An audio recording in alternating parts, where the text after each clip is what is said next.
असे तेरी बैठा असे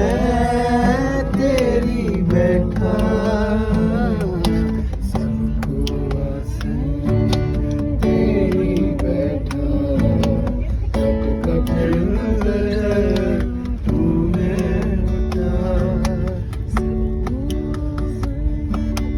तेरी बैठा कट अंदर तूने उठा तू आपे गुरमुख मुकत कराए तू आपे गुरमुख मुकत कराए तू आपे सार कितकं समाधी